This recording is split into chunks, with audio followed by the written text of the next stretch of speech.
Hey everyone, today I'm going to show you how to disable OneDrive on Windows 11 and stop syncing folders in OneDrive. So let's get started with this quick tutorial.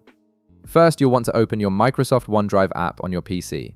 Look down at your system tray, which is located at the bottom right corner of your screen near the clock. You'll see the OneDrive Cloud icon there. Go ahead and click on it to launch the OneDrive interface. Now, you'll need to wait a moment while the app initializes and fully opens. This usually takes just a few seconds, so be patient as OneDrive prepares to display your settings and options. The app needs to load all your sync information before you can make any changes. Once the OneDrive window is ready and fully loaded, direct your attention to the top right corner of the window. You'll notice a gear icon sitting there, which is your settings button. Click on this gear icon to access your OneDrive settings.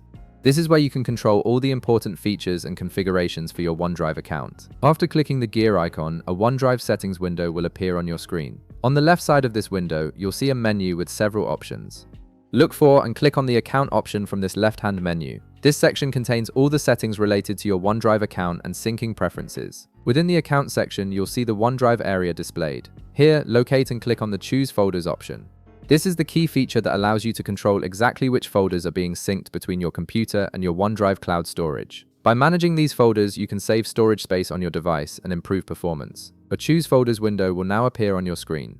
This window displays all the folders that are currently listed and under your OneDrive sync setup. You'll notice that each folder has a checkbox next to it, indicating whether it's currently being synced or not. This gives you complete control over what gets backed up to the cloud. To stop syncing specific folders, simply remove the checkmark from the checkbox next to each folder you wish to exclude from OneDrive Sync. You can deselect as many or as few folders as you need, depending on your preferences. Once you've unchecked all the folders you want to stop syncing, click on the OK button at the bottom of the window to save your settings. This action disables those folders from being synced with your OneDrive, freeing up space and reducing unnecessary background activity. And that's it. You've successfully disabled folder syncing in OneDrive on Windows 11. If this video helped you out, be sure to leave a like, subscribe, and I'll see you in the next one.